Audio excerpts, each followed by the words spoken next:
partes, ¿sí? ¿Cuáles son las componentes del riñón? ¿Cuál es la unidad funcional del riñón? Es un riñón que es un frijolito pequeño. La nefrona. Y esta nefrona está compuesta de muchas partes que son el glomérulo, túbulo, en la parte túbulo intersticial, ¿no es así? Túbulo intersticial. ¿Qué más tiene? Vasos sanguíneos. Vasos sanguíneos. Y todos ellos van a estar, el glomérulo, túbulo intersticial y los vasos sanguíneos van a cumplir una función. ¿Cuáles son las funciones del riñón? Filtración, filtrado de la sangre, eliminar sustancias de desecho, producción de hormonas, eliminar sustancias de desecho, producción de hormonas. ¿Qué hormona? Eritropoyetina, muy bien, eritropoyetina, perfecto. ¿Dónde se forma la eritropoyetina? la médula, En las células yuxtaglomerulares. Muy bien, las células yuxtaglomerulares. Es la parte de la médula alrededor peritubular. Ya, muy bien. ¿Qué más? ¿Eso no más? ¿Qué otras cositas más has tenido? la tripa. ¿Algo más? ¿Algo más? ¿Nada más? ¿Nos quedamos ahí? La renina. La renina. Activación de la vitamina D. Activación de la vitamina D. Muy bien. Activación de la vitamina D. Muy bien, vitamina D. ¿No es así? ¿Cómo se activa la vitamina D? Por estímulo de la... La vitamina D cuando se activa es conocida como el calci. Con la 125D. 25. La 125D. Que viene de la 25D a la 125D o calcitriol. ¿No? ¿Qué se encarga de? ¿De qué se encarga? La absorción de calcio. La absorción de calcio. Es que me estoy viendo ahí en el ámbito. ¿Por qué no graba uno y se lo pasa a sus compañeros? Así como el curita que está. Compañerísimo, papá. Porque todos tienen que estar grabando, no entiendo. Nadie se los pasa. Para tenerlo de varios ángulos. Parece si tiene gracia, ¿no? Ahora voy a ver tu nota, voy a poner tu nota. Muy bien. ¿Y cómo? ¿Qué hace la vitamina D? ¿Por qué es importante el calcitriol? La absorción de calcio. Absorción de calcio. ¿De dónde? ¿Cómo De los intestinos. A nivel intestinal. Muy bien. La vitamina D, el calcitriol ayuda en la absorción de calcio a nivel intestinal. ¿Algo más? ¿Alguna otra cosa más? Regulación de la presión arterial mediante. Regulación de la presión arterial mediante el manejo de volúmenes, ¿no? Manejo de presión de agua, absorción de agua, ¿no? ¿Qué más? Balance. El equilibrio ácido-básico. Perfecto. ¿Algo más? Muy bien, el equilibrio hidroelectrolítico. Famoso hidroelectrolítico. Calcio, que ya vimos por qué. Sodio, potasio, cloro. ¿Sí? ¿Se entiende? Muy bien, todo eso es el sistema renal. Y obviamente todo se da mediante la formación. ¿Y también qué hace? Elimina líquido mediante la formación de orina, mediante los canales, mediante los sistemas excretores. Este es el riñón, esto vendría a ser el uréter, con el otro uréter, vejiga, uréter, ¿se entiende? Entonces también tenemos los uréteres, se pueden obstruir, y otra causa de patología de enfermedad renal son obstructivos. Y ahí terminamos, creo que tenemos las 4 principales. Daño al nivel del glomérulo, daño al nivel túbulo intersticial, daño a nivel de los vasos sanguíneos, o daño obstructivo, o un episodio obstructivo crónico generará a la larga una enfermedad renal. Y para ser considerada crónica, hablamos de tiempo. ¿De cuánto tiempo? Más de 3 meses. Entonces, por ahí había una pregunta de que te decía, para considerar una enfermedad renal crónica era importante tener al menos 3 meses. ¿No es así? El tiempo. Mayor a 3 meses. Porque todo lo demás es variable. La creatinina se te puede elevar en injuria renal aguda y eso no quiere decir que sea crónico, ¿no?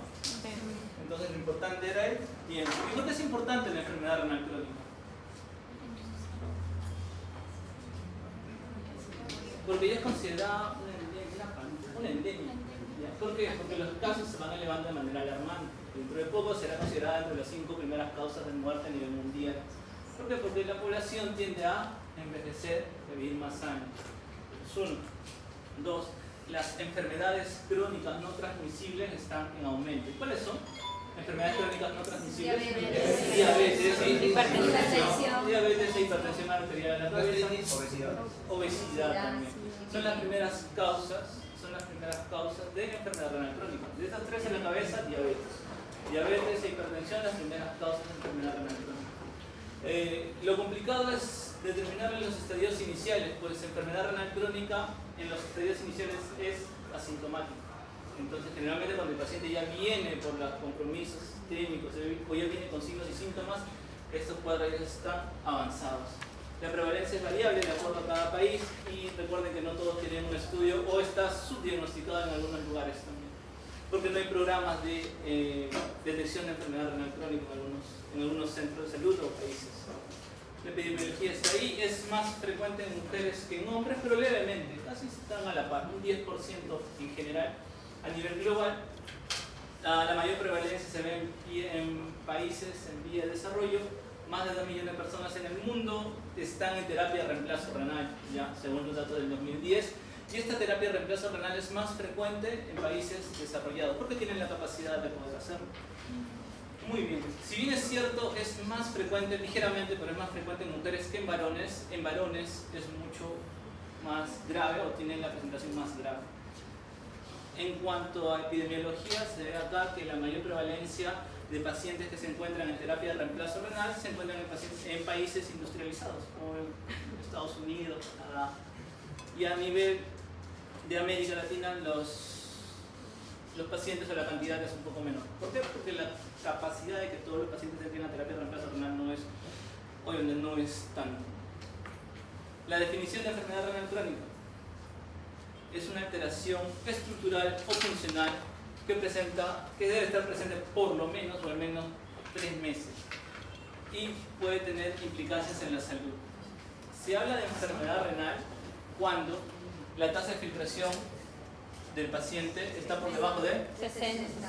por debajo de 60 o tiene una alteración funcional.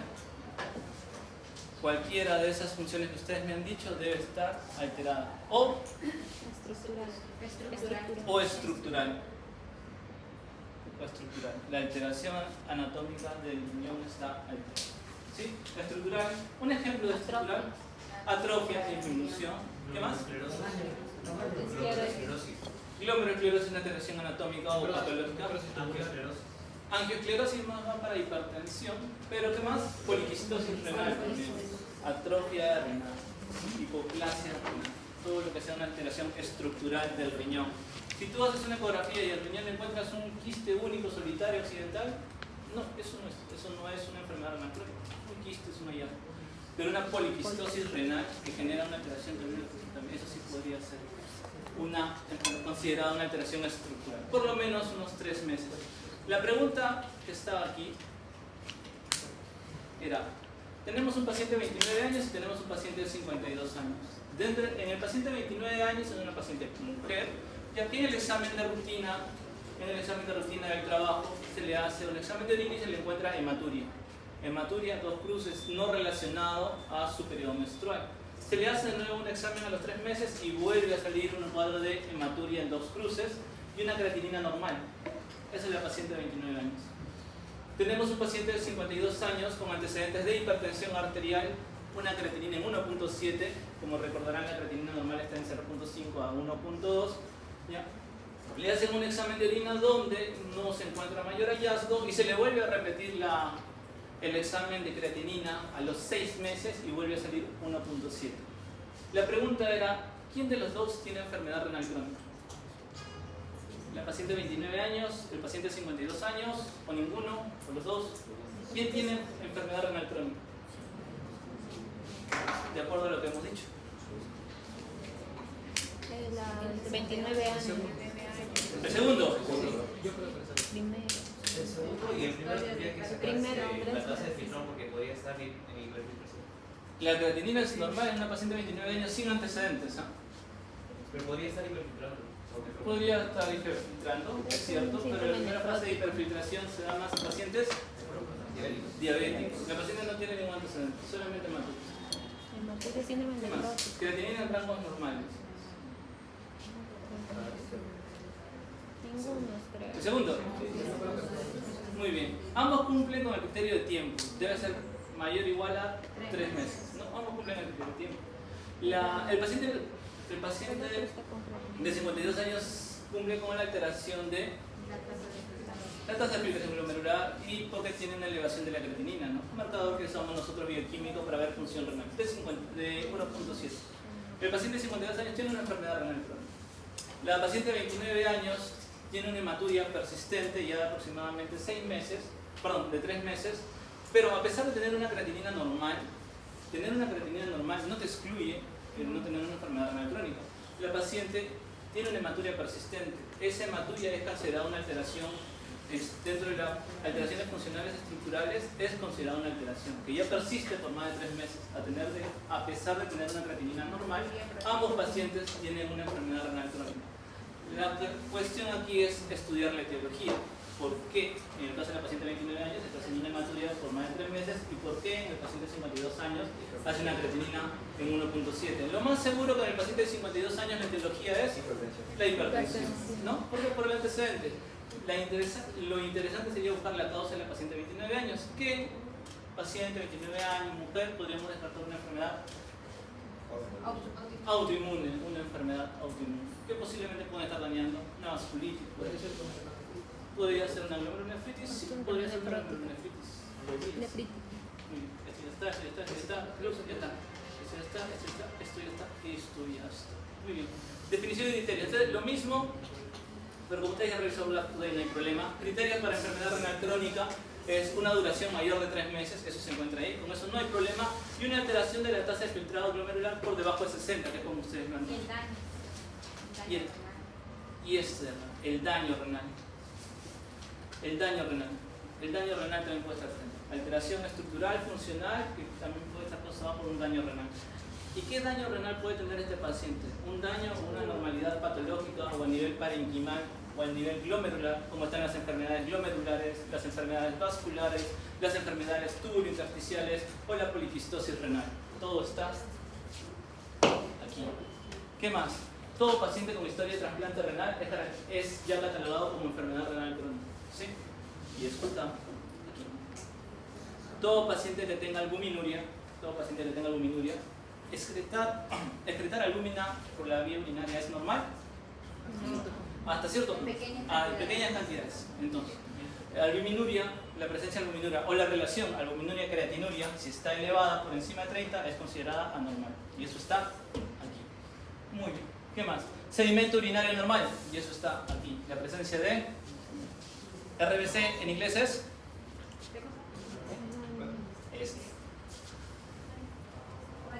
hematíes, muy bien, hay salvación. Hematíes, la presencia de hematíes a nivel de la vía urinaria puede hacerte pensar en una glomerulonefritis.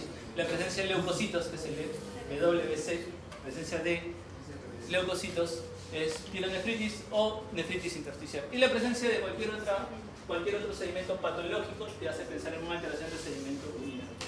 ¿Y qué más? Y una alteración en imágenes. ¿Sí? Puedes tener una poliquistosis renal, hidronefrosis causada por una obstrucción, causando por litos, litiasis, tumores que pueden causar una obstrucción y puede haber una hidronefrosis, alteración en la relación córtico-medular, alteraciones de nerviación, estenosis arterial. Todo eso es una alteración estructural funcional del riñón. Y es toda esta gran familia, esta enfermedad, daño renal. Entonces tienes los criterios: duración mayor de 3 meses, alteración de la tasa de filtración y alteración o el daño renal del parénquima o del nivel vascular. Y todos los ejemplos están ahí, ¿sí? De la albuminuria vamos a hablar en un momento, no se preocupen. Igual también está explicado. Muy bien, entonces dentro de los marcadores de daño renal, para que ustedes puedan pensar de que el paciente tiene un daño en el riñón, tenemos, de lo que ya hemos visto, solamente que acá lo hemos desglosado más chiquito y en español.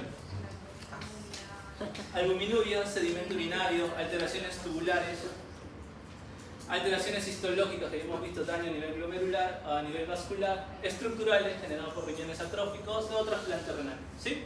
¿Se entiende? Marcadores de daño renal. La importancia del estudio es considerar una epidemia, como ya se les dijo, evoluciona en forma sintomática. A los inicios es prevenible. Si ustedes logran detectar una enfermedad renal crónica en sus primeros estadios, esta puede ser reversible, sobre todo tratando la causa. Y la causa más frecuente es diabetes e hipertensión, pero para mala suerte siempre estos pacientes llegan en estadios avanzados. Si ustedes hacen un buen triaje, porque ustedes van a llegar a una atención, nadie va de frente de acá terminando, se va a hacer cirugía, cardio o nefro o algo. Todos comienzan primero con atención en primer nivel, todos comienzan con médicos generales y todos van a tener que hacer triaje y hacer estudio con estos pacientes en atención de primer nivel. Y su trabajo es saber frente a qué paciente está, determinar si es una enfermedad renal crónica, determinar si se encuentra en qué estadio y si está en estadios iniciales, evitar que esto progrese y que el paciente llegue a diálisis. De eso se trata. Porque tiene un alto costo financiero, morbimortalidad. Factores de riesgo, obviamente la cabeza, hipertensión, diabetes, otro tipo de factores de riesgo, la exposición a nefrotóxicos de manera crónica. Recuerden que hay pacientes que viven con dolor, dolores articulares y viven tomando medicamentos, que a la cabeza son los AINES, que pueden llegar a ser nefrotóxicos, o que tienen alguna enfermedad infecciosa crónica para la cual toman antibióticos que pueden llegar a ser nefrotóxicos, o antirretrovirales que pueden llegar a ser nefrotóxicos. Neoplasias malignas también te condicionan, uropatías obstructivas, litiasis, como factores de riesgo. ¿Y qué se vio? Que este problema no se da solamente cuando al paciente le diagnostican diabetes, listo. Ya este paciente tiene un riesgo de tener enfermedad renal crónica. Esto se da desde el nacimiento. La madre del niño que tenga una mala alimentación, una madre que tenga anemia, una madre que tenga algún antecedente de fondo y se encuentre gestando, predispone al niño que a la larga, en el estadio adulto, haga enfermedad renal crónica. Un niño de bajo peso al nacer también predispone a que a la larga tenga enfermedad renal crónica. O sea, todo nace desde la concepción, ¿ya? Y a la larga se van sumando otras cosas. En la adolescencia, infecciones urinarias recurrentes, le sumas la obesidad, le agregas factores de riesgo como ya hipertensión y diabetes más adelante. Entonces todo va a ser un conjunto de factores de riesgo que a la larga van a desencadenar la enfermedad renal crónica. Y dentro ya de la parte adulta, haber tenido una injuria renal aguda, que es el tema que van a tener después, tener una injuria renal aguda te predispone, maltratada o aún no curada, te predispone a la larga a tener una enfermedad renal crónica. ¿Sí? Entonces, para clasificar a tu enfermedad renal crónica, tú tienes que tener algunos datos. Uno de ellos es la tasa de filtración glomerular. Y para eso necesitas unos valores. A la cabeza, ¿qué valor necesitas para tener la tasa de filtración? La creatinina. Es importante, la creatinina. Y de acuerdo a la fórmula que ustedes elijan, pueden calcular la tasa de filtración. Entonces, para tasa de filtración, obviamente necesitan el valor de creatinina. Tres fórmulas que conozcan para calcular tasa de filtración. Glucocol, CKD y MRD. Sí. Tres fórmulas para que ustedes puedan calcular tranquilamente su tasa de filtración. Si tienen CROC2, necesitan creatinina, peso, creatinina sérica, creatinina en orina, peso, talla, para llegar a calcular. Si usan MDRD o CKD-EPI, solamente necesitan creatinina y edad. Entonces obviamente es mucho más sencillo poder hacerlo esto. El paciente ya no tiene que esperar tanto para llegar a obtener su tasa de filtración, y es uno de los marcadores que usan más rápido en hospitalización. ¿Ya? Entonces ya saben cómo calcular la tasa de filtración. No necesitan mucho. Cogen la historia clínica, tienen la creatinina, la edad, sexo del paciente y en algunos casos, unas calculadoras más antiguas, la raza. ¿Sí? Con eso pueden calcular la tasa de filtración. Con eso ustedes definen si tu paciente tiene una tasa de filtración mayor de 90, 90-60, menos de 60 y bueno, de todo lo demás que ya vamos a ver más adelante. ¿Sí? ¿Difícil? ¿No? No es difícil, ¿no es así? Muy bien, otra manera de clasificar a tu paciente es la albuminuria. La albuminuria es determinada obviamente en orina y hay dos maneras. Esta albuminuria puede ser en 24 horas o puede ser una albuminuria aleatoria, ¿sí? O puedes tener la famosa relación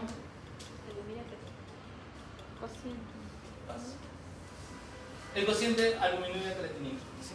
Albuminuria creatinuria, ¿sí? Cualquiera de las tres puedes llegar a tener ahí para poder clasificar a tu paciente. Ya nos está determinando tanto la albuminuria en 24 horas, pues es más engorroso, el paciente tiene que juntar su orina en 24 horas. Basta que en una orina aleatoria obtengas el dosaje de albuminuria y creatinuria, sacas una relación y eso te da un valor. Y en base a ese valor tú vas a clasificar a tu paciente de enfermedad renal crónica. Muy bien. Tasa de filtración y albuminuria. Y el otro es la presencia o ausencia de alguna enfermedad sistémica de tu paciente. La etiología de por qué tu paciente llegó a enfermedad renal crónica. La gran mayoría de estos es diabetes mellitus, hipertensión arterial, pero no son los únicos. Puede ser una enfermedad renal crónica por uropatía obstructiva, por una litiasis. Una enfermedad renal crónica por una enfermedad inmune, como la nefropatía lúpica. ¿Sí? Entonces, eso es para que tú le des el nombre completo a tu paciente. Paciente mujer de 29 años, enfermedad renal crónica, grado 4. ¿Por qué? ¿Cómo le pones el grado acá? En el grado 4 por la tasa de filtración, ¿no? Grado 4, A, B, C, perdón, A1, A2, A3, perdón, me emocioné.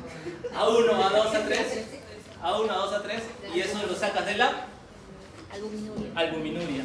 Etiología y le pones la causa. Puede ser obstructiva, etiología por una nefritis lúpica, etiología por una nefropatía diabética. Nombre completo de tu enfermedad renal crónica, ¿sí? ¿Se entiende? Listo. Muy bien. Y según la tasa de filtración y la albuminuria, me faltó arriba la albuminuria, tenemos eso. La enfermedad renal crónica según la tasa de filtración se clasifica en de grado 1 a grado 5. Está por demás que les diga cuáles son los rangos. Los tienen ahí. Lo importante es esto. ¿Por qué G3A, G3B?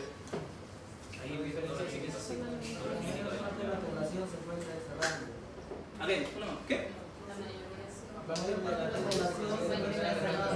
La mayor parte, bueno, eso es un poco sesgado, ¿no? Porque si tú tuvieras un paciente en este rango y es enfermedad renal crónica, a veces no lo clasifican.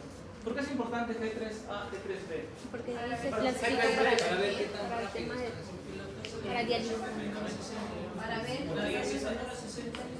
Porque de ahí hay un fallo. ¿Por qué? Porque ahí empieza toda la clínica del paciente y también porque la progresión es más rápida. Casi. Para ver Para ver el diálisis. ¿Por qué? Esta clasificación es importante porque todo paciente que se encuentra por debajo de 45, todo paciente que se encuentra debajo de 45 aumenta la complicación o el daño o tiene más riesgo de enfermedad vascular. Por eso es importante tener una clasificación G3A, G3B, porque todo el paciente que se encuentra por debajo de 45 tiene un mayor riesgo vascular y para ser más preciso tiene un mayor riesgo cardiovascular. Por eso lo clasifican en G3A, G3B. Por debajo de 45. Muy bien. Entonces se entiende, ya saben que esto de acá sale de la determinación de la tasa de filtración. Se entiende que para ustedes tienen fórmulas y cuando ustedes estén en su ronda con el paciente haciendo su historia clínica, pues lo que van a hacer es calcularle el ZDEPI o el MDRD. ¿Ya? Y si quieren o quieren enseñar a su paciente que quieren poner una sonda, le dicen, ya señor, le voy a calcular el producto y le ponen su sonda de 24 horas y le calculan. Ya. ¿Qué más? Lo otro era acá está. En base a albuminuria. El dosaje de albuminuria, que puede ser en albuminuria aleatoria o la relación albuminuria-creatinuria, y los valores se encuentran ahí. Lo normal es que esté por debajo de 30. Eso es lo normal, que esté por debajo de 30. Los grados moderados son los que se encuentran entre 30 a 300 y los graves se encuentran a mayor a 300. Esto era considerado antiguamente como microalbuminuria. De 30 a 300 era considerado como microalbuminuria y mayor de 300 era considerado como macroalbuminuria. Y este cuadrito de colores. No se sigue considerando así. Sí, algunos dicen micro y macroalbuminuria, pero lo importante es que lo trabajes en valores en A1, A2, A3. Y el cuadrito de colores te da el cuadro de severidad o el cuadro de cómo tu paciente se puede complicar. Siendo el G5 obviamente los más complicados y siendo los pacientes que tienen una albuminuria más alta los que tienen mayor riesgo de complicación. Se encontraron en estudios que la relación de tasa de filtración y albuminuria tienen una relación con la mortalidad. Lo de la tasa de filtración se sabía, pues obviamente todo paciente que tenga una tasa de filtración por debajo de 15 tiene un mayor riesgo de mortalidad. Lo que se dieron cuenta también es que todo paciente que tenga aumento de la albuminuria, tiene un aumento del riesgo de mortalidad. ¿Sí? El hecho de que tu paciente pierda proteínas por la vía urinaria no solamente quiere decir que tu paciente tiene una alteración en el riñón, sino que este paciente aumenta el riesgo cardiovascular y aumenta su mortalidad. Lo mismo en la tasa de filtración.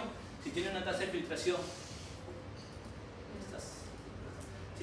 de filtración más baja, lo que va a hacer es que tu paciente aumente el riesgo cardiovascular, mayor probabilidad de problemas cardiovasculares. ¿Sí? ¿Se entiende? Muy bien, la historia natural.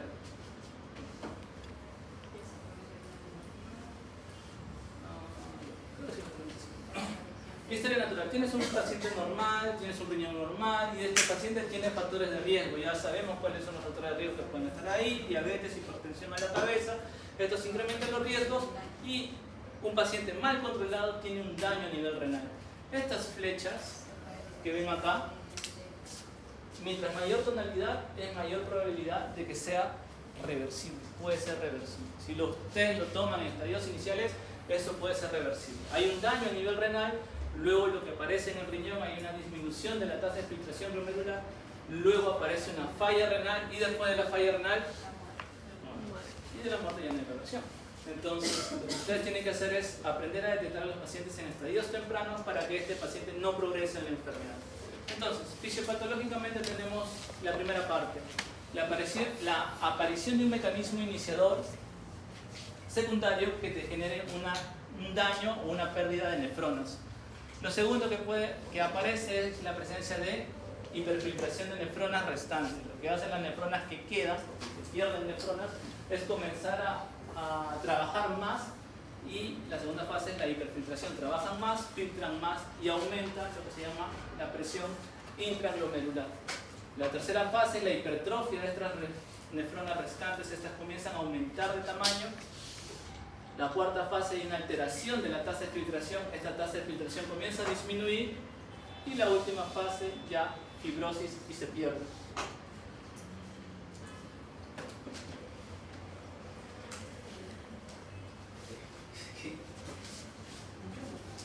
Muy bien, ¿cómo se traduce esto? ¿Qué tenemos? Esto es un glomérulo normal.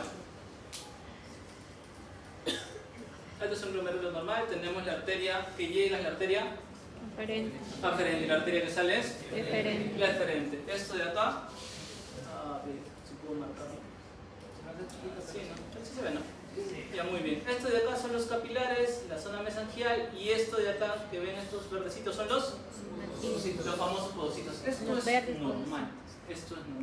¿Ya? ¿Qué habíamos dicho que comienza? Aparece una noxa, un daño secundario que puede ser la diabetes, la hiperglicemia, la hipertensión, genera un daño, un estrés, y lo que genera es una alteración o la activación del famoso sistema renina-angiotensina-aldosterona, y generando un cuadro de... Y si se activa el sistema renina-angiotensina-aldosterona, lo que yo hago es captar más mediante captación de sodio. Si yo capto sodio, capto agua, y lo que hace es la presión va a aumentar. Eso es uno.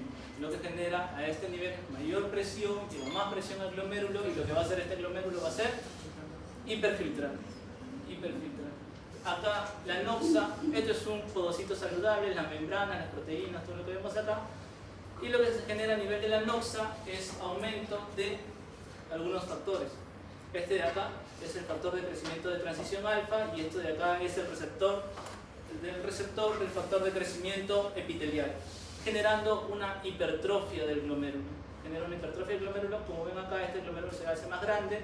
Debido a la noxa, estos podocitos que se encontraban ordenados se van perdiendo, se van descamando, se van saliendo, y estos podocitos restantes intentan compensar estos huecos, generando un aumento de tamaño, una hipertrofia a nivel celular. Lo que genera este glomérulo es, lo que tenías un glomérulo normal comienza a aumentar de tamaño. Lo que tenías un glomérulo que intentaba compensar todo y comienza a trabajar más, tenías hiperfiltración, hipertrofia, y a la larga por aumento de estos factores, lo que va a hacer es un cambio de tejido a tejido fibrótico. Ese glomérulo se va a ir perdiendo. Y eso no sucede con eso, sucede con los millones de glomérulos que se encuentran ahí en el riñón.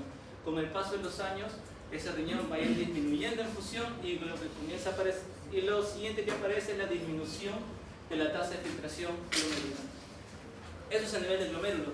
También tenemos daños a nivel túbulo intersticial, que son los que se encuentran acá. A nivel tubular y a nivel de los capilares, estos de acá se dañan por las mismas náuseas y lo mismo, hay un cambio de tejido y estos tejidos o el parénquima o el espacio intersticial se comienza a fibrosar, generando fibrosis y una proliferación de fibroblastos y generando también atrofia a nivel de los túbulos, a nivel de los túbulos de lo que es el glomérulo, de lo que es la nefrosis. Muy bien. ¿Qué dijo que era lo de ¿Ya está? No, no, eso, que es arriba de hipertrofia, Factor de crecimiento transicional alfa es alfa, creo que sale mal, pero es alfa. Y el otro es receptor de factor de crecimiento epitelioso. Esos dos causan hipertrofia. Y a la larga causan cambios del tejido afibrótico.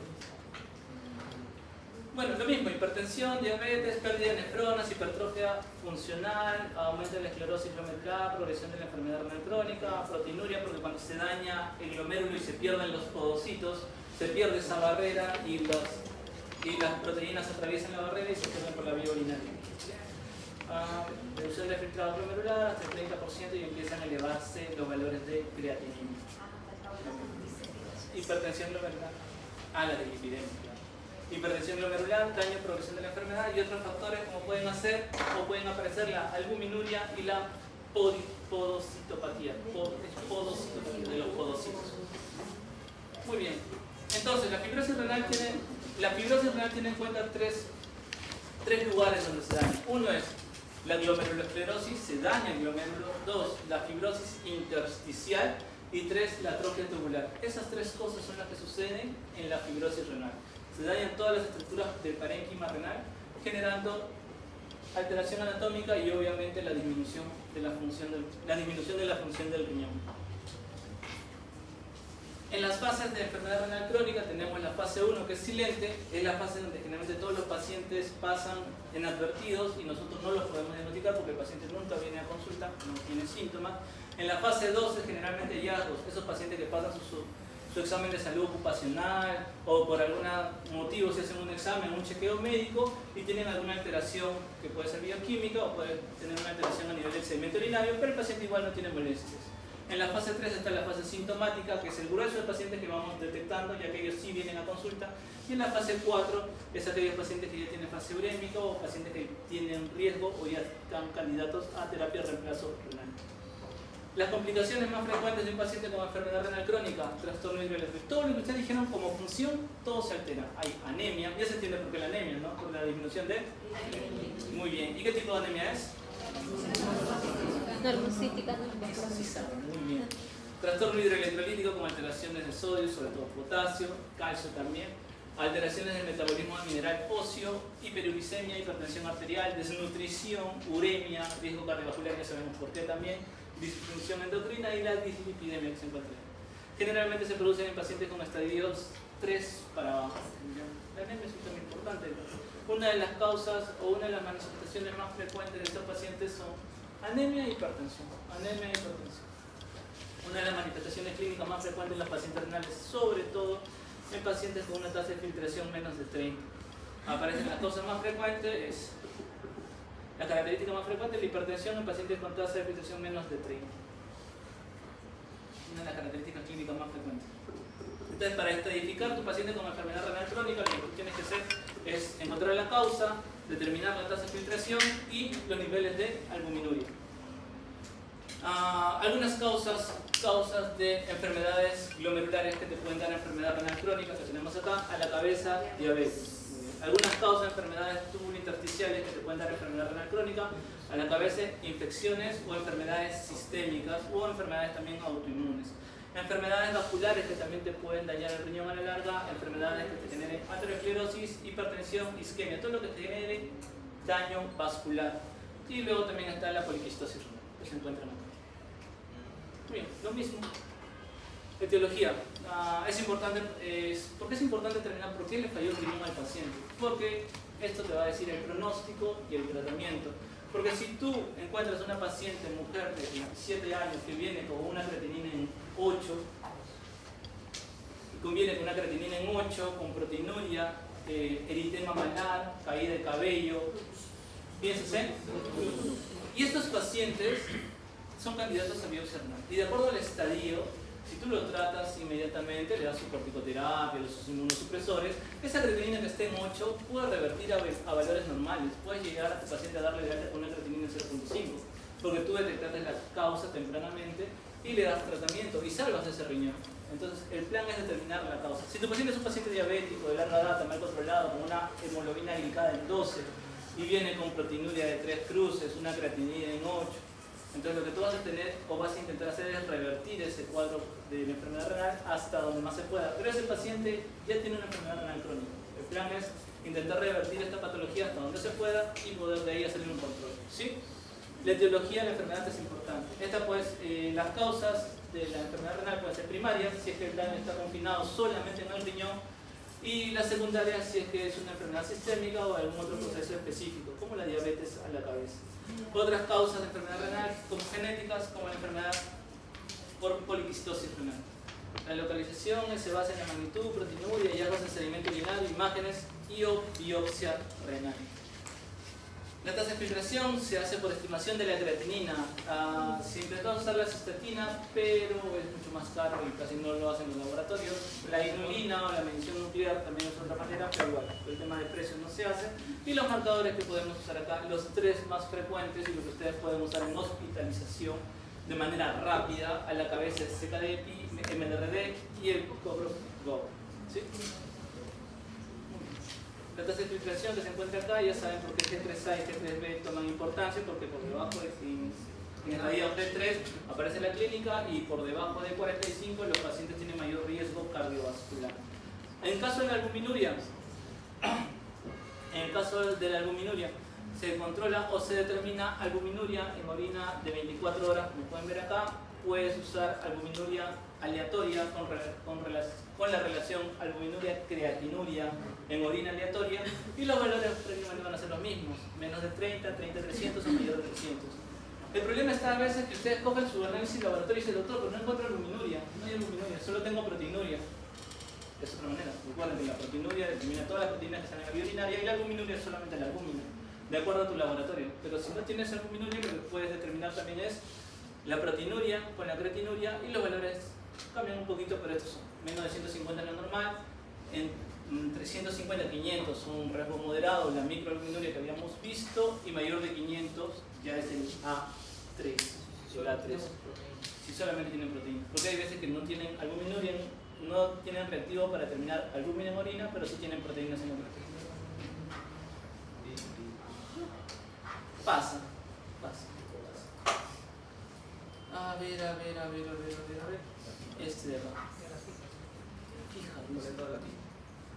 Muy bien. Pacientes que tienen diferentes patologías te pueden dar diferentes estadios. El hecho de que no esté en un estadio 3, 4, 5, según la tasa de filtración, no quiere decir que no tenga una enfermedad renal.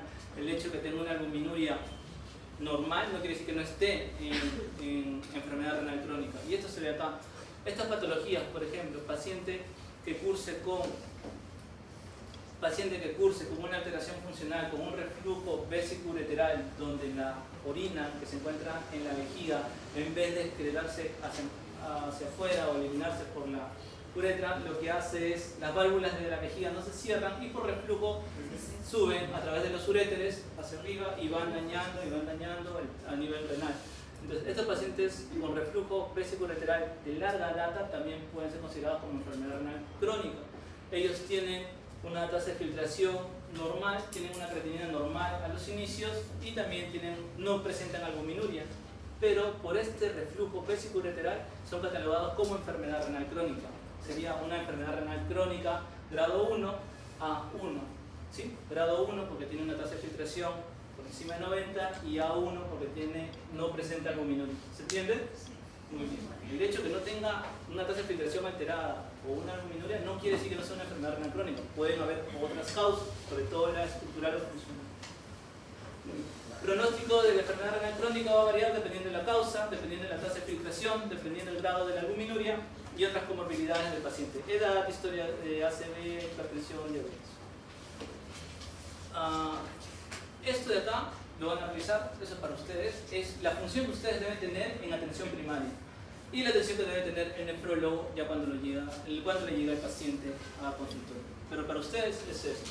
¿Qué es lo que deben saber? ¿Qué es lo que deben manejar? ¿Qué es lo que deben buscar en atención primaria? De acuerdo al estadio de tu paciente. Sobre todo si está en el estadio 4 o una tasa de filtración por debajo de 30, ajuste de fármacos según la tasa de filtración, evitar nefrotóxicos, hacer una buena educación a tu paciente para que este paciente, cuando tenga alguna alteración o algún signo de alarma, pueda llegar rápidamente a consulta. Y detección de anemia y trastornos hidroelectrolíticos, que son las causas más frecuentes de descompensación de tu paciente renal. La presentación clínica a la cabeza de tu paciente puede ser asintomático y si ya hay síntomas en este paciente, estos pueden ser edema, hipertensión, oliguria, alteración. El paciente dice, doctor, yo no orino, estoy orinando muy poco, desde ayer a hoy solo he orinado un vasito nada más.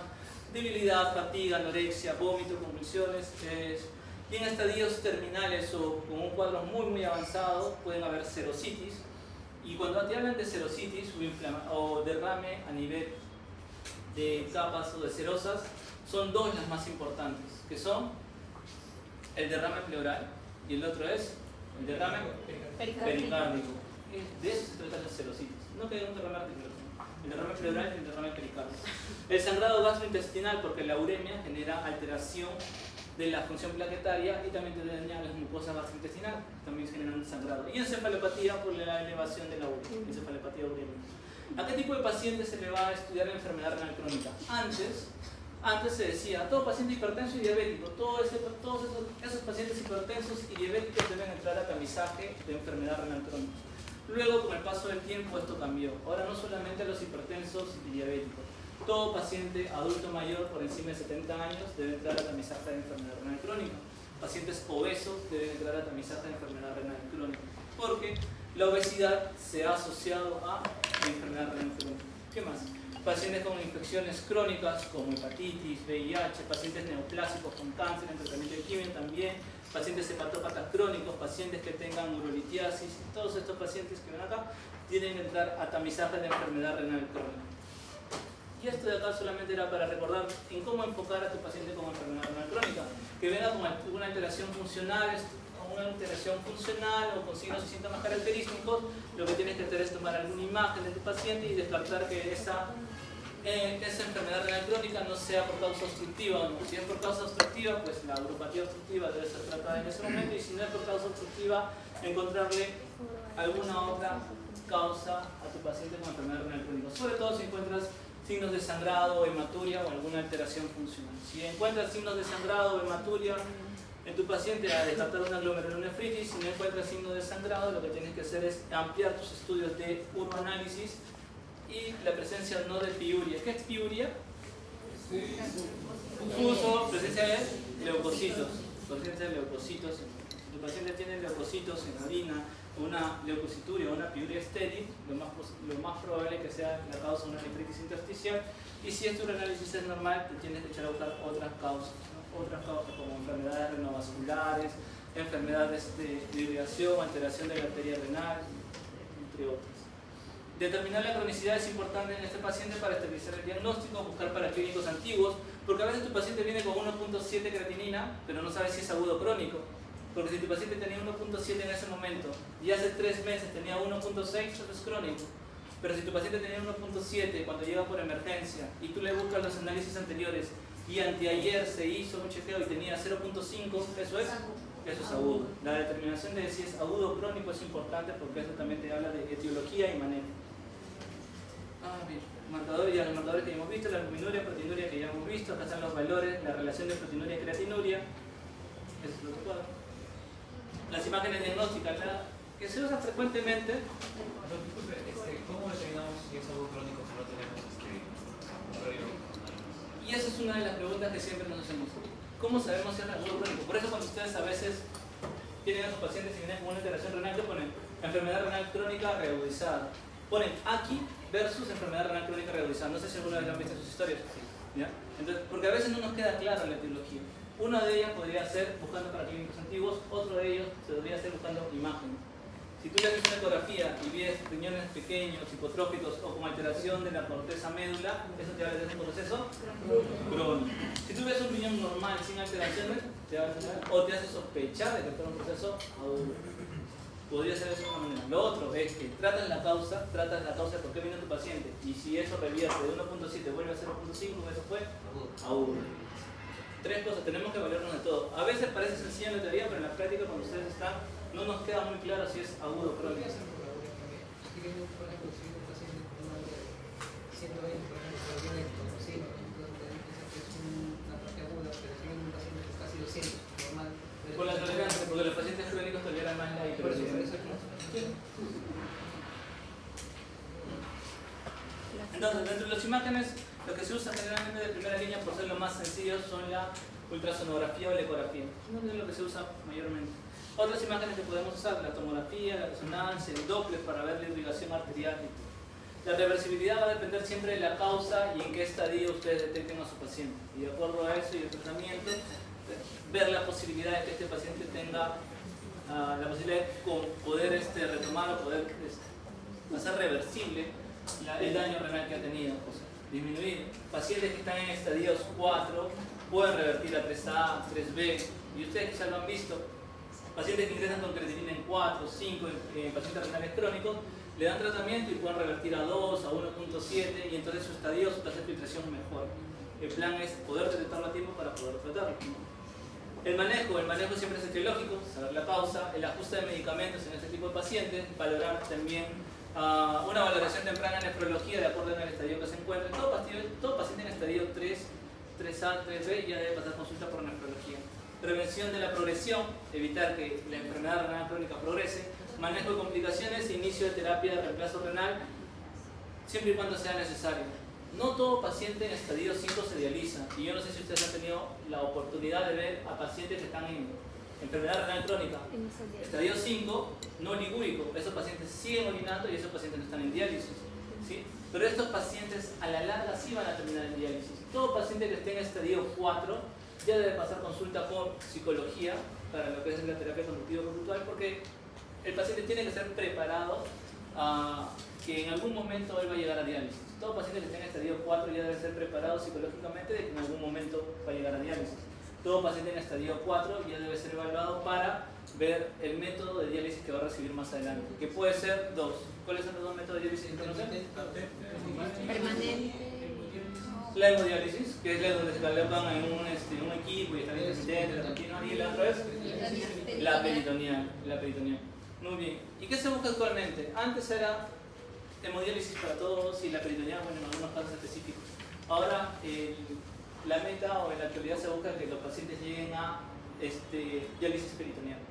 Es más barato, el paciente lo puede hacer en su casa, no necesita de tener un equipo, no necesita de tener un centro especializado, solamente una buena capacitación al paciente y a la familia, y el paciente puede hacer su diálisis en casa, sin tener que ir cada 48 horas, cada interdiario a un centro de diálisis. Sobre todo porque algunos de estos pacientes viven en zonas alejadas, en provincias donde no hay centro de diálisis.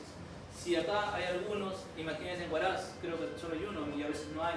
Imagínense en Huancayo, que creo que no hay, solamente hay uno. Y ellos, de esa población, no viven en la misma ciudad de Huancayo o Huaraz, viven en el interior, que están a 8, 9 o 10 horas. Entonces, ese tipo de pacientes son candidatos para más diálisis peritoneal. ¿Sí?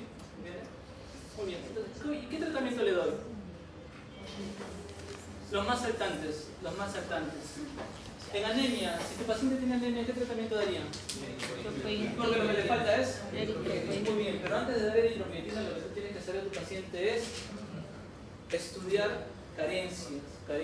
¿Por qué? Porque si tú le das eritropoyetina a tu paciente renal, pero este tiene deficiencia de hierro, ¿la eritropoyetina va a servir? No. Le das 2.000, 4.000, 5.000 unidades interiores y dices, mi paciente no sube su hemoglobina. Le das a su perfil carencial, hierro por los suelos, vitamina B12 por los suelos. Entonces, estudias su perfil carencial, suplementas la vitamina B12 o el hierro si es que es necesario y le das su eritropoyetina para elevar los valores de hemoglobina. ¿Qué se titula? ¿Ya? Porque el plan de ellos es tener una hemoglobina en qué rangos. ¿En qué rangos? Objetivo. El AE es la eritropoyetina, por si acaso. 11.5. Que cuando lean esto, cuando vean AE es la eritropoyetina. Agente estimulante, eritropoyetina. ¿Sí? Por si acaso. Ya. Y ahí sí. La eritropoyetina se puede utilizar para evitar niveles de hemoglobina por debajo de 9. ¿Sí? Punto. Por debajo de 9. Los pacientes que tienen enfermedad renal crónica, el plan es que no tengan una hemoglobina por debajo de 9. Y el objetivo máximo es llegar a tener 11.5. 11.5. No pasar de 12. ¿Por qué? ¿Qué pasa si paso de 12? Si lo tengo en 14, 15, mejor, rosadito, lleno de vida. ¿No? ¿Qué pasa? ¿Está bien? ¿Lo puedo tener en 15 normal? ¿Por qué? Porque mucho es malo, ya. ¿Pero por qué? Todo el exceso es dañino. Así que el niño trabaja. No, porque se ha visto que cuando tienes una hemoglobina por debajo de 7 o cuando tengas una hemoglobina por encima de 13 en pacientes renales, aumentas la mortalidad cardiovascular. Entonces, por eso la hemoglobina tiene que estar en ese rango. Si tu hemoglobina está en 15 y le estás dando EPO, se lo suspendes. Se lo suspendes o se lo espaceas. Si le estás dando interdiario, se lo das una vez por semana. O simplemente se lo suspendes y le vuelves a hacer un control más adelante. Tener hemoglobina muy alta no es bueno en este tipo de pacientes. La hipertensión. La hipertensión es manejo de acuerdo al estadio, ¿no? Y pasará a 2 si el paciente está con una tasa de filtración por encima de 30. Si tu paciente es un paciente que está en estadio 4, en estadio 5 y no se dializa, llega a 2, los puedes aguantar un poco, pero puedes usar otros antihipertensivos, como son calcio antagonistas, muy bien, como son, muy bien, ¿cuál?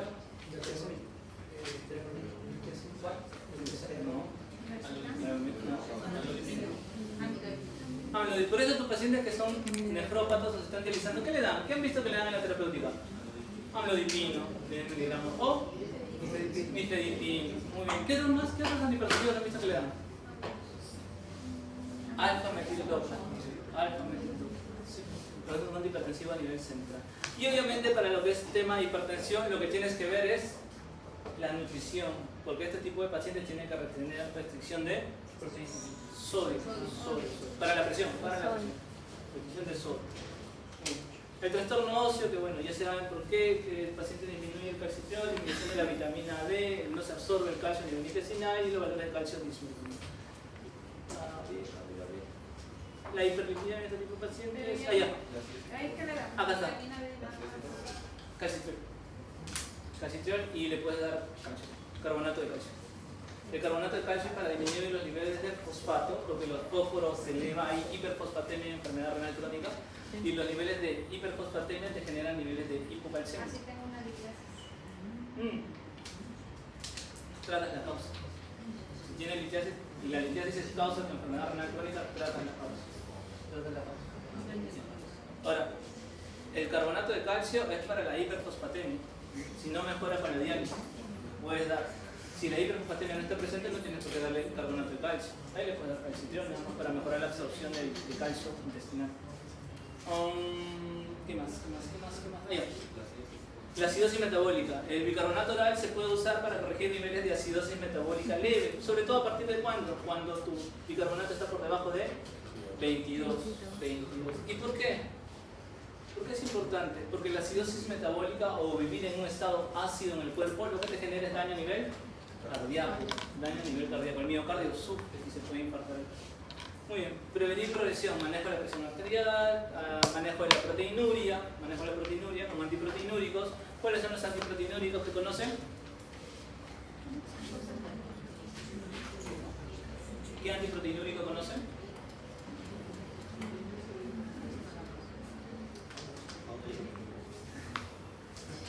¿Por qué se da la proteinuria? Porque hay un daño a nivel del glomérulo. ¿Por qué se da el daño a nivel del glomérulo? Porque hay un aumento de presión intraglomerular. ¿No es así? YKCA2. ¿Y por qué? Son vasoconstrictores. Porque disminuye la presión intraglomerular. Que son vasoconstrictores. Porque uno dilata y otro... ¿Cuál es cuál? Aunque es una vasoconstricción Son ¿De dónde? de la anterior En la perfusión. de la anterior frente y la frente. ¿Por qué los YK2 son antiproteinúricos?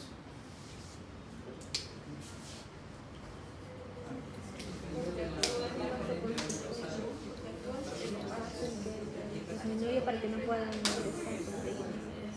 Ya tenemos en cuenta de que arteria aferente Para que no ingrese. y el glomérulo, ¿no? Muy bien, ¿qué es lo que sucede? ¿Por qué se da la proteinuria? Porque hay un aumento de la...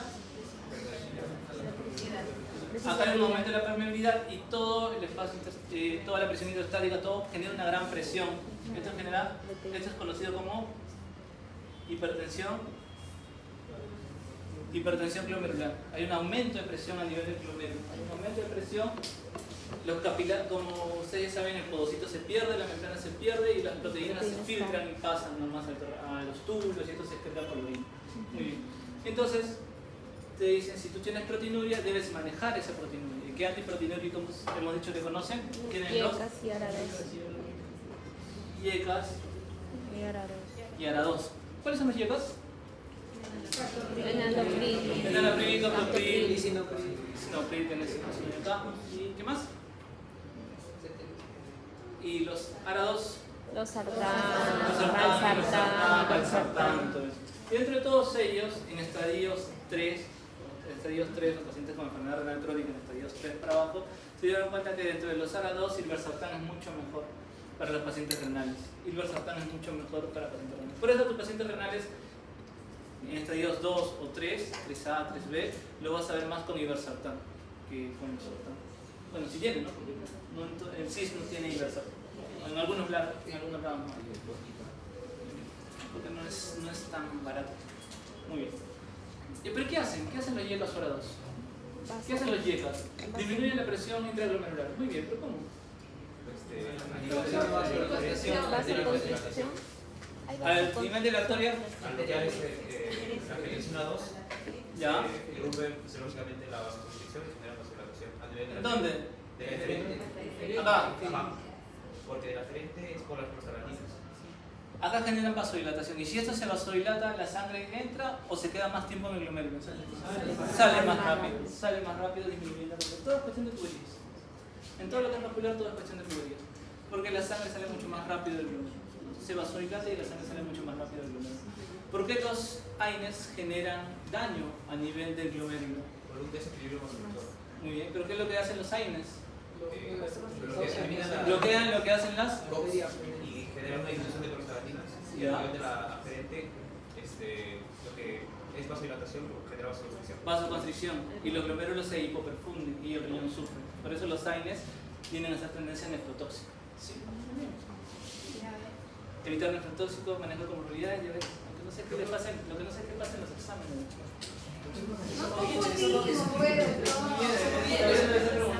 Usted vea la calidad de ruido que tienen, no es Daño renal menciona también a los AINES, pero también a los YECAS.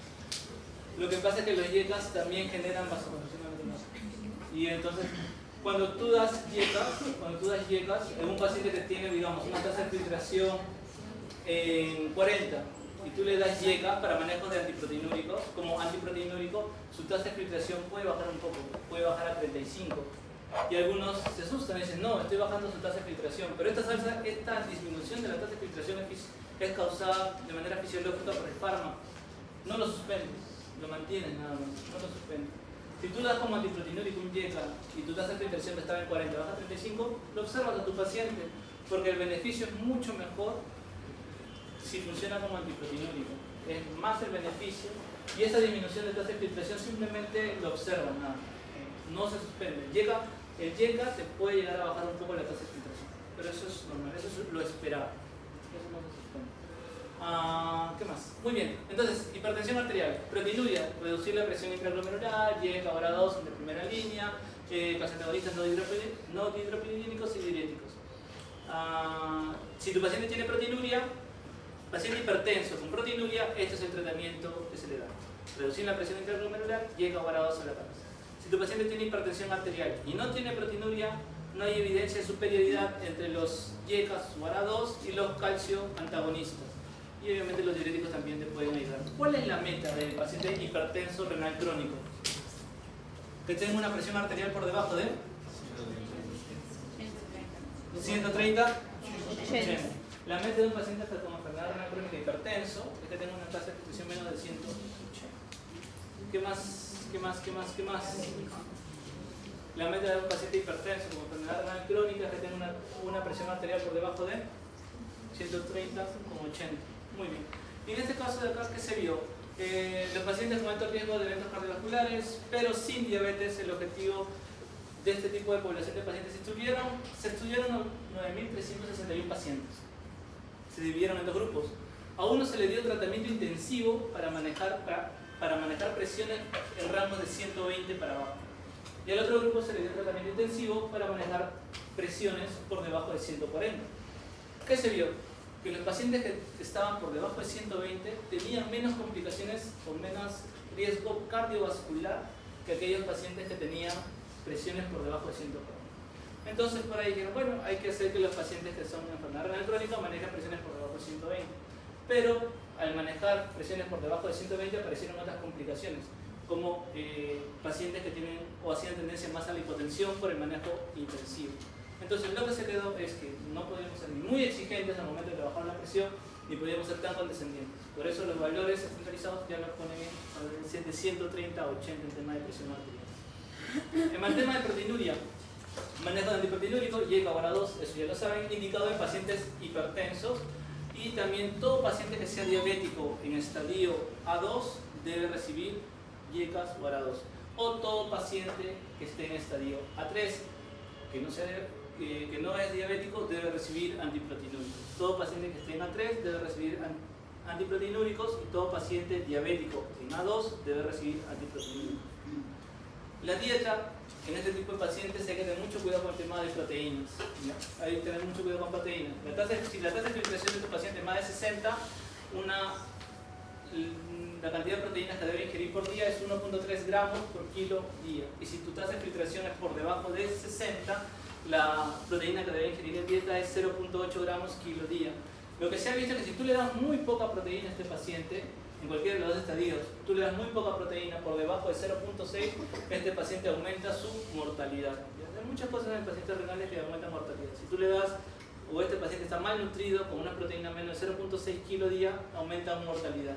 Las dislipidemias, sobre todo la hipertrigliceridemia, debe ser tratada con dieta a la cabeza, actividad física a la cabeza, y si estos pacientes tienen una tasa de filtración por encima de 800, ya el uso de fibratos está indicado. La hipercolesterolemia debe ser manejada siempre con dieta, actividad física, y dentro de la prevención secundaria iniciar estatinas, y si su tasa de filtración es menos de 60 y su riesgo cardiovascular es aumentado, igual inicias estatinas, pero con dosis de alta intensidad. Y dentro de las estatinas que ustedes conocen, tienen la atorvastatina, y la otra sería atorvastatina y rosuvastatina. ¿Cuál es la meta en LDL en el caso de dislipidemias? Tener un LDL por debajo de 70. Los riesgos cardiovasculares, bueno, ya cada uno, sodio, calcio, fósforo y todo lo que debes saber en la parte nutricional y el manejo de grasas. Eso es parte de lo que es.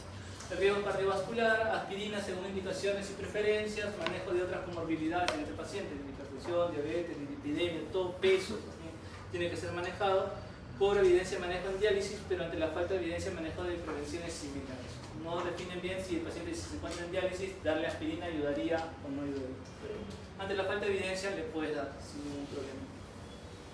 Nefropatía diabética, adecuado manejo de la presión arterial en estos pacientes diabéticos. Las glicemias, la meta es que tenga una hemoglobina glicada por debajo de 7, YECAS ahora 2, sin proteinuria o con hipertensión. Manejo con ISGLT2. ¿Qué son los ISGLT2? Inhibidores de la Inhibidores de sodio. ¿Y de dónde actúan? Proximal, a nivel de túbulo contorneado proximal. ¿Y qué hacen? No, no. En los inhibidores. Ya, bloquean Inhiben la absorción de glucosa. absorción de glucosa. ¿Saben glucosa? No, de También sodio. inhiben la absorción de Sodio. sodio. Inhiben la absorción de sodio. Muy bien. Al inicio los inhibidores de SGLT2 fueron usados para diabetes. Se crearon como antidiabéticos, ¿no? Hipoglicemiantes. ¿Por qué? Porque dijeron ya, bueno, si mi problema es tener mucha glucosa en la sangre y la glucosa la elimina por la orina, y en el túbulo peritoneal, en el túbulo proximal, lo que yo hago es absorber toda la glucosa fisiológicamente. Lo que hago es bloqueo esta reabsorción de glucosa y hago que la glucosa se elimine por orina. Y fresh, ¿no? Por eso se crearon. Así de sencillo son los inhibidores de SGLT2. Al momento de usarlos se dieron cuenta de que sí funcionan, pero el cuadro o la disminución de glicemia que causan no es tan importante. Sí, bajan, disminuyen la glicemia, pero no tanto. Pero también se dieron cuenta a la par de que mejoraban a dos tipos de pacientes. Uno, en pacientes con cardiopatía, más específico en pacientes con falla cardíaca. Pacientes con falla cardíaca mejoraban mortalidad y la disminución de cuadros de exacerbaciones en pacientes con falla cardíaca. Y la otra población eran pacientes renales, nefrópatas. Se dieron cuenta que los pacientes con falla cardíaca y nefropatía mejoraban también el tema de la nefropatía, la mortalidad en pacientes nefrópatas. Entonces, nefro, cardio, endocrino, todos se escasearon porque ahora los inhibidores de SGLT2 son el boom. Todo el mundo quiere iniciar SGLT2 en pacientes que cumplen las indicaciones. Pacientes nefrópatas que tengan falla cardíaca, SGLT2. Pacientes con falla cardíaca, SGLT2. Pacientes diabéticos con enfermedad renal crónica, SGLT2. ¿Necesariamente tiene que ser diabético para usar inhibidores de SGLT2? No, no necesariamente. Pacientes con falla cardíaca no son diabéticos, inhibidores de SGLT2. ¿Sí? Entonces los inhibidores de SGLT2 están siendo usados tanto en carne como en nefro, porque en nefro, en enfermedad renal crónica, disminuye mortalidad. Pacientes con falla cardíaca, enfermedad renal crónica, inhibidores de SGLT2 va a la cabeza. Pero la gran duda entre ellos es ¿hasta cuánto? Si mi paciente tiene una tasa de filtración 35, 45, yo le doy mi inhibidor de SGLT2. Pero ¿y si tengo una tasa de filtración menos de 30, le doy? Ya no. ¿O no le doy? Menos, no. Algunos dicen que sí. Hay estudios donde están viendo que darle inhibidores de SGLT2 por debajo de o hasta 15 es posible, o hasta 20 es posible. Aún no hay un estudio, una guía que te diga que le puedes dar. Todos de ellos, la gran mayoría, están con una tasa de filtración de 30 para arriba, le puedes dar. Por debajo de 30, algunos dicen que no. Canaglifosina puede ser que sí le puedas dar, según algunos estudios, hasta tasa de filtración de 15, pero todavía está en veremos. Se recomienda que lo usen hasta 30. Muy bien. Dentro de los inhibidores, canaglifosina fue uno de los inhibidores de SGLT2 en el estudio CREANS que se usó para este tipo de pacientes. ¿Qué más? ¿Qué otros estudios hay? Para pacientes ya, ¿qué otros inhibidores de SGLT2 conocen? Aparte de la canaglifosina. Empaglifosina y dapaglifosina. Empa y dapa son los que se encuentran más. Canaglifosina, bueno, en particular yo no lo he visto. En el hospital teníamos empa y dapaglifosina, que son los inhibidores de SGLT2.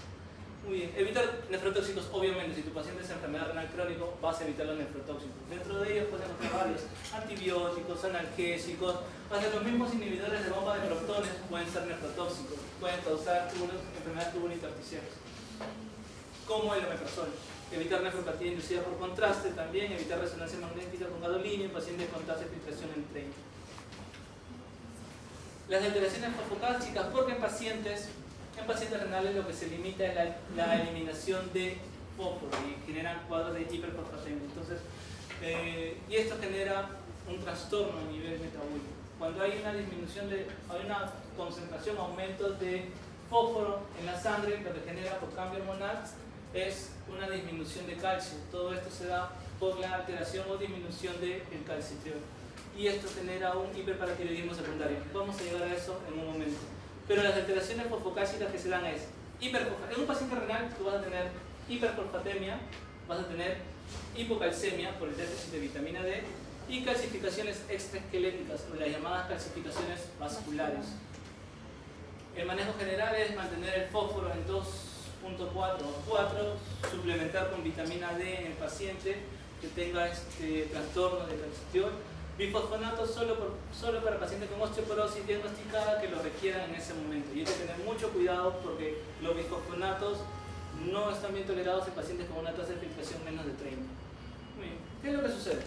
Cuando hay una disminución de la tasa de filtración, hay una disminución de la excreción de fósforo por la orina. Esto genera hiperfosfatemia, ¿no? Se acumula fósforo a nivel de suelo. Entonces lo que sucede en el organismo es que se comienza a generar una enzima, que es la fosfatonina. La fosfatonina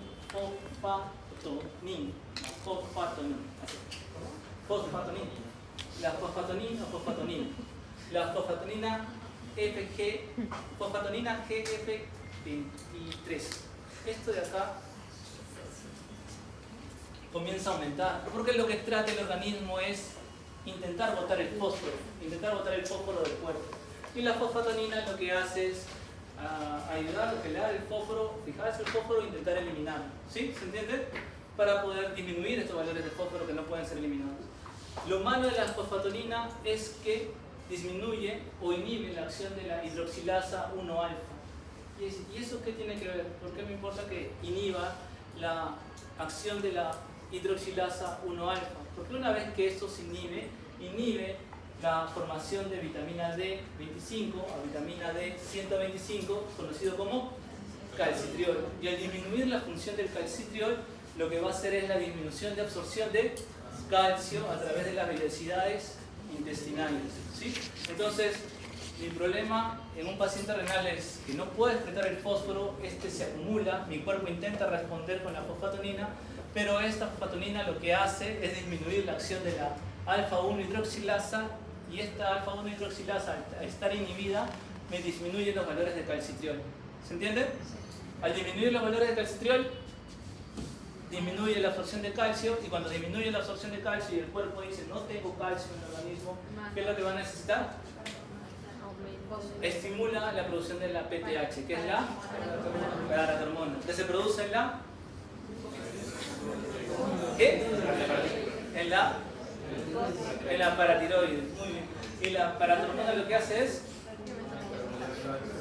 muy bien, pero ¿cómo lo regula? ¿Cómo lo regula? ¿Cómo regula la paratormona los valores de calcio?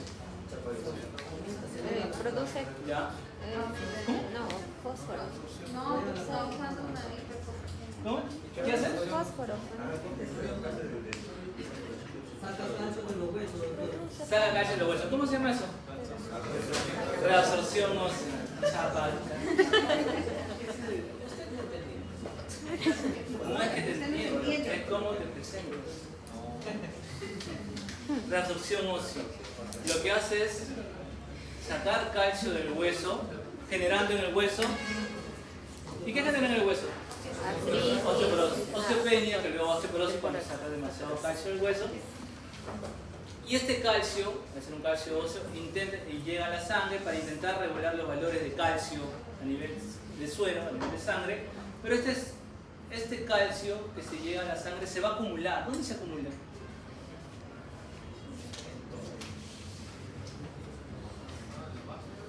A nivel vascular.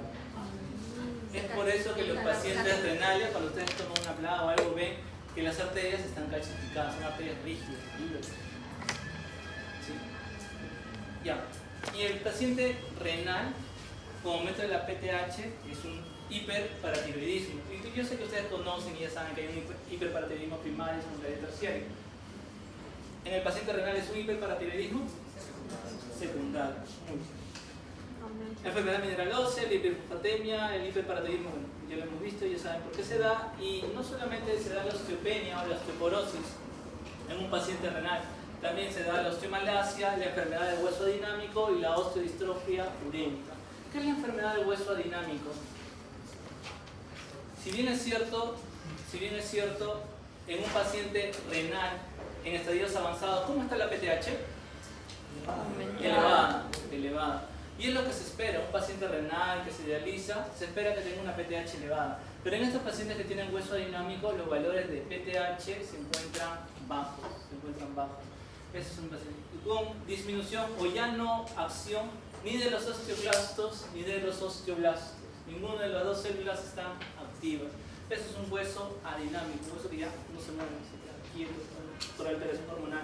Puede ser por mucho tratamiento de calcitriol, mucho tratamiento de calcio a este tipo de pacientes, pero ese es un hueso adinámico. La osteomalacia, la osteodistrofia urémica, esto por afectación al aumento de urea, son otras patologías óseas en el paciente renal.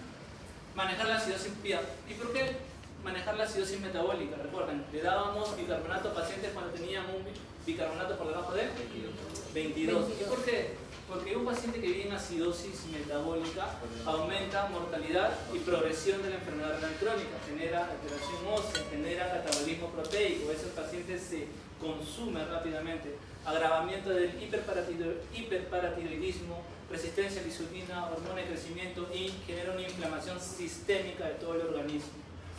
Por eso es importante tratar la acidosis. Tu paciente con enfermedad renal crónica te dice, ya tiene 7.3, es normal, es renal, no hay ningún problema. Pero no, un paciente que vive en acidosis genera alteración.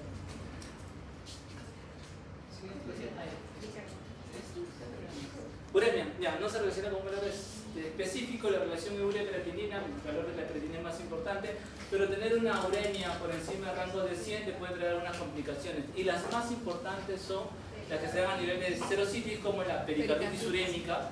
La pericarditis urémica, la otra tenemos la neuropatía urémica, causante de la encefalopatía